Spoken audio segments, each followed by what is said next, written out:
Bonjour et bienvenue à cette série d'enseignements sur la fin des temps. Aujourd'hui, nous allons répondre à la question, à savoir, est-ce que l'enlèvement aura lieu avant les grandes tribulations ou pas?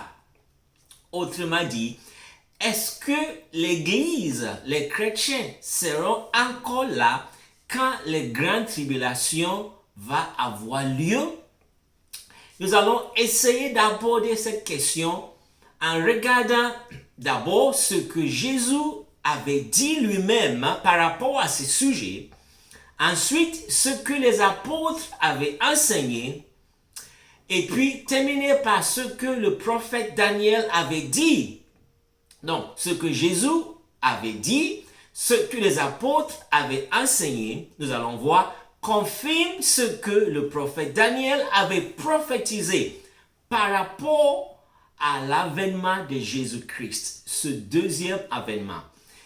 Et concernant ce deuxième avènement, exactement, Hébreux chapitre 9, le verset 28 dit ceci, il dit par rapport à Jésus, qu'il apparaîtra une seconde fois pour ceux qui l'attendent en vue de leur salut.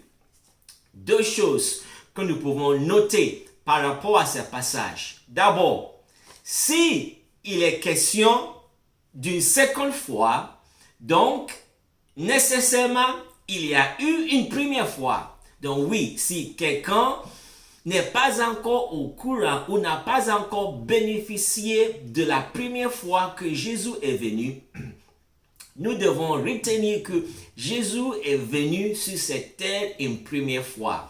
Et la première fois qu'il est venu, il est venu pour porter nos péchés, pour mourir pour nous à la croix de Golgotha. Il a été enseveli, il est ressuscité et il est monté au ciel. La Bible dit qu'il est à la droite de Dieu le Père. Et il va donc revenir une seconde fois. Dans la Bible, notons que, deuxièmement, il n'y a nulle part où il est question d'un troisième avènement. On n'a jamais parlé d'un troisième avènement. Jésus revient, il est dit ici, une seconde fois. Dans ce second avènement, il vient dans sa gloire, il vient dans sa puissance pour enlever, prendre l'Église avec lui, mais aussi pour mettre fin à ce monde. Donc, les deux choses, les deux événements vont se passer dans son second avènement. Son second avènement va accomplir les deux événements, qui est l'enlèvement de l'Église et anéantir donc les ennemis, ceux qui se rebellent et se révoltent à son règne. Donc, regardons d'abord ce que Jésus lui-même avait dit sur ce sujet, ensuite les apôtres et puis le prophète Daniel. Dans Matthieu 24, de verset 21, nous lisons ce que Jésus lui-même avait dit. Il est dit, car alors, il y aura une grande tribulation telle qu'il n'y en a pas eu depuis le commencement du monde jusqu'à maintenant, et qui n'aura jamais plus. Et si ces jours n'étaient abrégés, personne ne serait sauvé. Mais à cause des élus, ces jours seront abrégés. Et puis, à partir du verset 29 jusqu'au 31, il ajoute, aussitôt après ces jours de tribulation, le soleil s'obscurcira, la lune ne donnera plus sa clarté, les étoiles tomberont du ciel, et les puissances des cieux seront ébranlées. Alors le signe du Fils de l'homme paraîtra dans le ciel. Toutes les tribus de la terre se lamenteront, et elles verront le Fils de l'homme venir sur les nuées du ciel avec beaucoup de puissance et de gloire. Il enverra ses anges avec la trompette retentissante, et ils rassembleront ses élus des quatre vents, depuis une extrémité des cieux jusqu'à l'autre. Donc, ce que nous pouvons retenir clairement est que il y aura en tant que Jésus définit ici comme les grandes tribulations. C'est des temps difficiles qui vont venir sur la terre. Pendant ces temps, les chrétiens vont être persécutés. Ceux qui vont refuser de donner adoration au diable et ses représentants, ceux-ci vont être persécutés. L'Église va être persécutée. Et au verset 29, Jésus ajoute que aussitôt après ces jours de tribulation. Donc, il vient après ces jours de tribulation, clairement décrit ici. Donc, c'est ce que Jésus lui-même avait enseigné. Maintenant, qu'est-ce que Paul, Pierre et Jean avaient enseigné? Souvent, les gens se basent sur 1 Thessaloniciens, chapitre 4 plutôt, verset 13 à 18, pour dire que l'enlèvement aura lieu avant les grandes tribulations. Mais dans ces passages, Paul définit clairement l'objectif, pourquoi il a écrit cela. Par exemple, dans 1 Thessaloniciens chapitre 4, verset 13, il dit « Nous ne voulons pas, frères, que vous soyez dans l'ignorance au sujet de ceux qui dorment, afin que vous ne vous attristiez pas comme les autres qui n'ont pas d'espérance. » Donc, clairement, Paul a défini pourquoi il a écrit ces choses ici. C'était pour consoler des chrétiens qui avaient perdu le bien-aimé, afin qu'ils ne perdent pas d'espoir, afin qu'ils sachent que Jésus va venir. Et quand il va venir, nous serons tous avec lui pour l'éternité. Pour vraiment comprendre ce que Paul avait enseigné par rapport à ce sujet du deuxième avènement de Jésus, il faut lire ses épîtres aux Thessaloniciens jusqu'au chapitre 2. Et au chapitre 2, nous voyons la totalité donc de ce que Paul enseignait par rapport à ce deuxième fois que Jésus va revenir. Donc au chapitre 2 de 2 Thessaloniciens, Paul écrit « Nous vous le demandons, frères, en ce qui concerne l'avènement du Seigneur Jésus-Christ et notre rassemblement auprès de lui. » Donc, retenons ceci, que c'est la même chose. L'avènement de notre Seigneur Jésus-Christ et notre rassemblement auprès de lui, c'est la même chose. Il vient pour que nous soyons rassemblés avec lui et on va voir ensuite, après, pour mettre fin à ce règne, à ces révoltes et à ces rébellions qui va s'installer sur la terre. Ne vous laissez pas promptement ébranler dans votre bon sens. Verset 2. Ni alarmer par quelque inspiration, par quelque parole ou par quelque lettre qui nous serait attribuée, comme si le jour du Seigneur était déjà là. Donc cet avènement est également appelé le jour du Seigneur. Que personne ne vous séduise d'aucune manière, car il faut qu'auparavant l'apostasie soit arrivée et que se révèle l'homme impie, le fils de perdition, l'adversaire qui s'élève au-dessus de tout ce qu'on appelle Dieu ou qu'on adore et qui va jusqu'à s'asseoir dans le temple de Dieu et se faire passer lui-même pour Dieu. Donc, ce que Paul enseigne clairement ici est que le jour du Seigneur ou l'avènement de Jésus-Christ va se passer après. Après qu'il y ait un homme appelé l'homme impie, un adversaire qui va se placer comme s'il est lui-même Dieu. On l'appelle l'Antéchrist aussi. En Apocalypse, il est appelé la bête.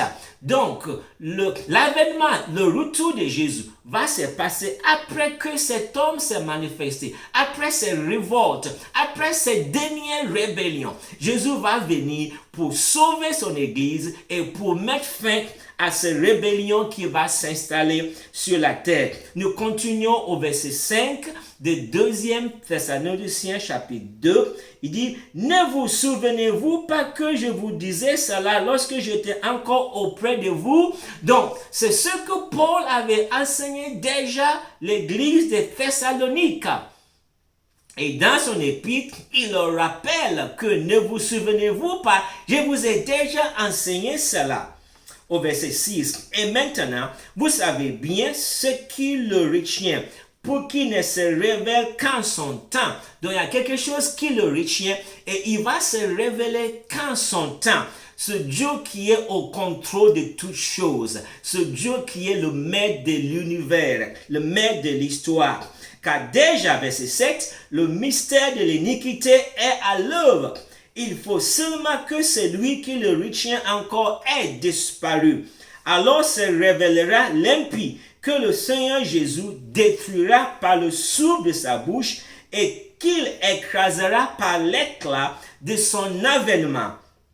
L'avènement de l'impie se produira par la puissance de Satan avec toutes sortes de miracles, de signes et de prodiges mensongers et avec toutes les séductions de l'injustice pour ceux qui périssent parce qu'ils n'ont pas reçu l'amour de la vérité pour être sauvés. Aussi, Dieu leur envoie une puissance d'égarement pour qu'ils croient aux mensonges, afin que soient jugés ceux qui n'ont pas cru à la vérité, mais qui ont pris plaisir à l'injustice. Donc, notons que au verset 9, il est question de l'avènement de l'impie se produira par la puissance de Satan, avec toutes sortes de miracles, de signes et de prodiges mensongers.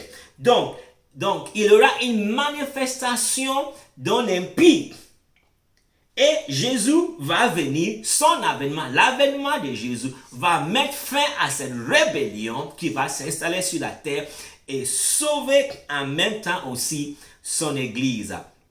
Qu'est-ce que avait dit ou avait enseigné par exemple Jean dans Apocalypse chapitre 7 et de verset 9 à 17, nous lisons ce que Jean avait reçu.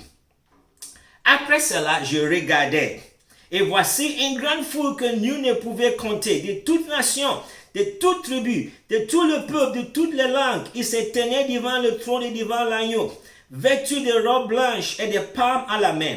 Et ils criaient d'une voix forte, le salut est à notre Dieu, qui est assis sur le trône et à l'agneau. Et tous les anges se tenaient autour du trône, des anciens et des 4 êtres vivants. Ils tombaient la face contre terre devant le trône et ils adoraient Dieu en disant Amen. La louange, la gloire, la sagesse, l'action de grâce, l'honneur, la puissance et la force sont à notre Dieu au siècle des siècles. Amen. Alors l'un des anciens prit la parole et me dit, ceux qui sont vêtus de robes blanches, qui sont-ils et d'où sont-ils venus? Je lui répondis, mon Seigneur, tu le sais. Et il me dit, ce sont ceux qui viennent de la grande tribulation. Ils ont lavé leurs robes et les ont blanchis dans le sang de l'agneau. C'est pourquoi ils sont devant le trône de Dieu et lui rendent en culte jour et nuit dans son temple. Celui qui est assis sur le trône dressera sa tente sur eux. Ils n'auront plus faim, ils n'auront plus soif et le soleil ne les frappera plus, ni aucune chaleur.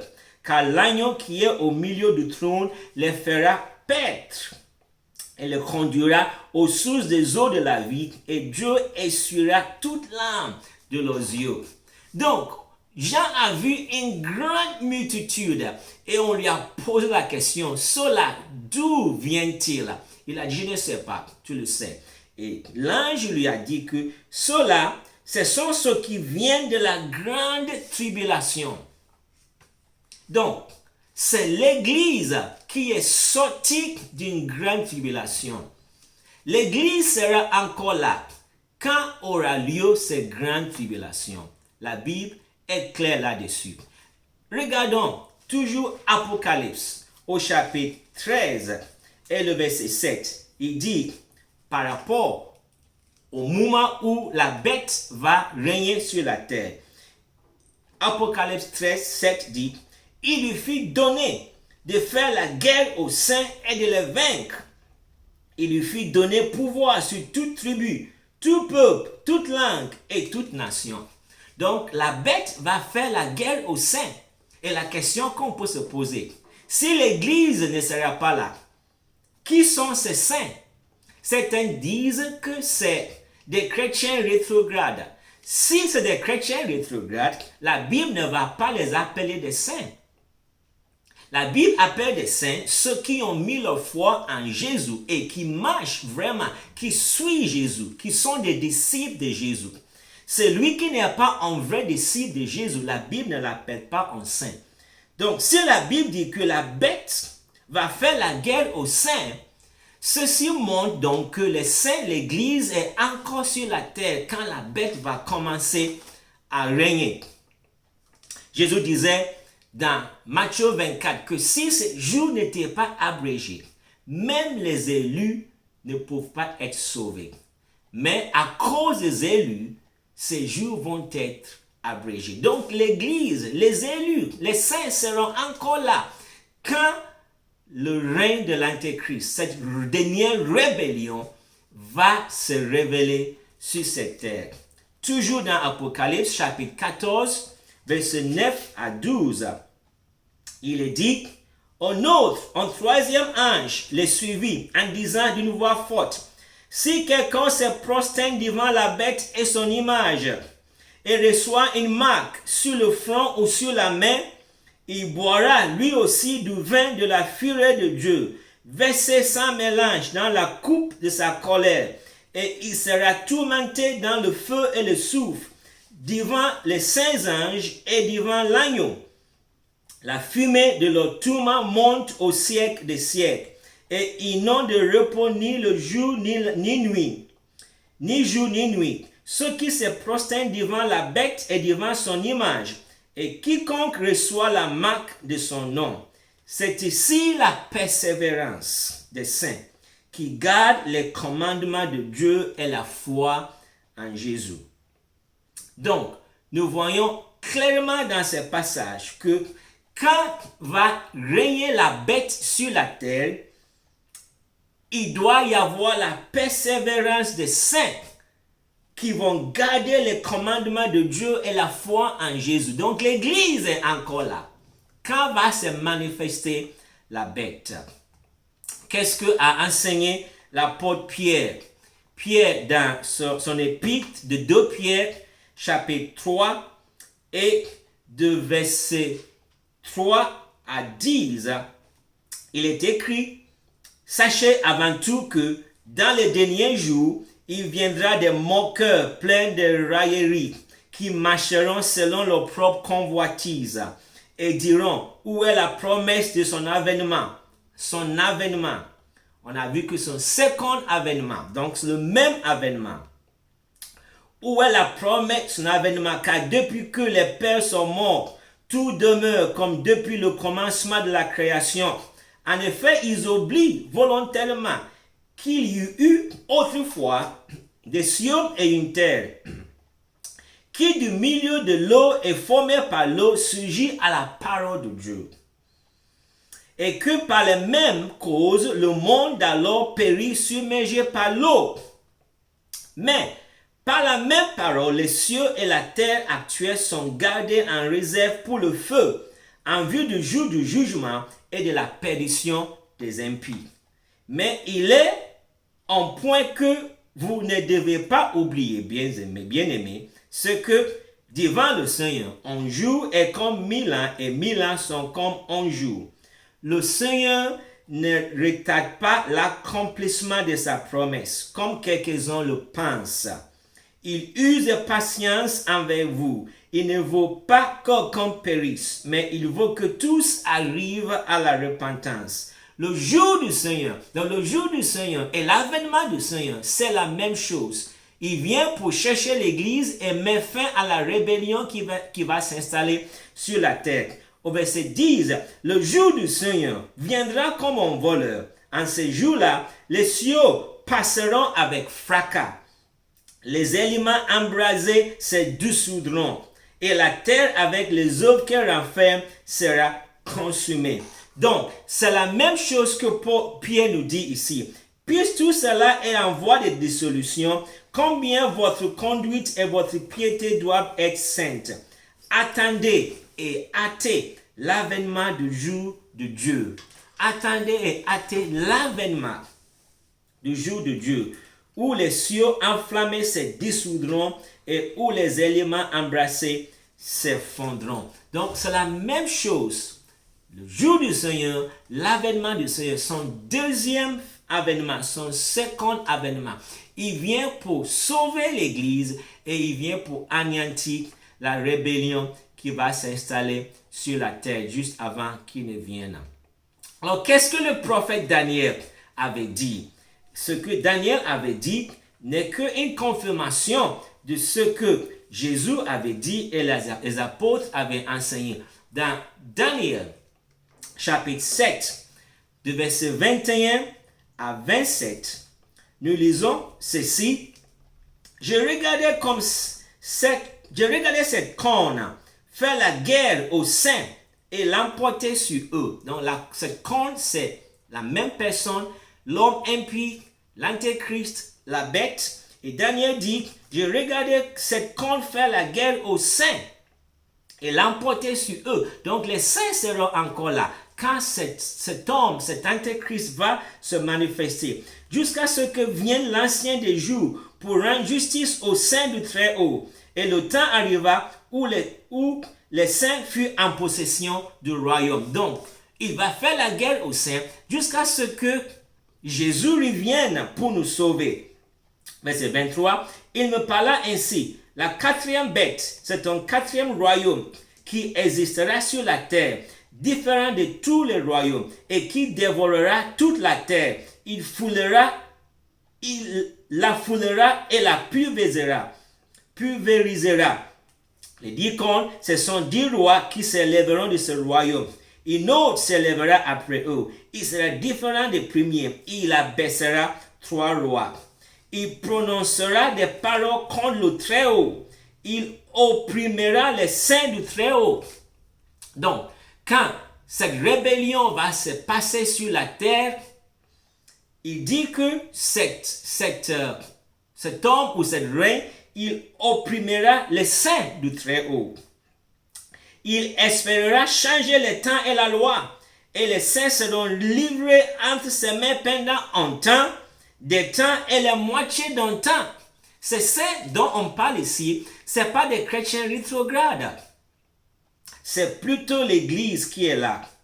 Puis viendra le jugement, et on lui ôtera sa domination qui sera détruite et perdue pour jamais. Le royaume, la domination et la grandeur de tous les royaumes qui sont sous le ciel seront donnés au peuple des saints du Très-Haut. Son royaume est un royaume éternel et tous les dominateurs le serviront et lui obéiront.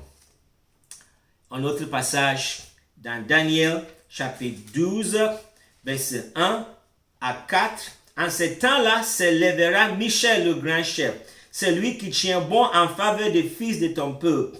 Et ce sera un temps d'affliction tel qu'il n'y en a pas eu depuis que les nations existent. Jusqu'à ce temps-ci, en ce temps-là, ton peuple échappera. Quiconque sera trouvé inscrit dans le livre.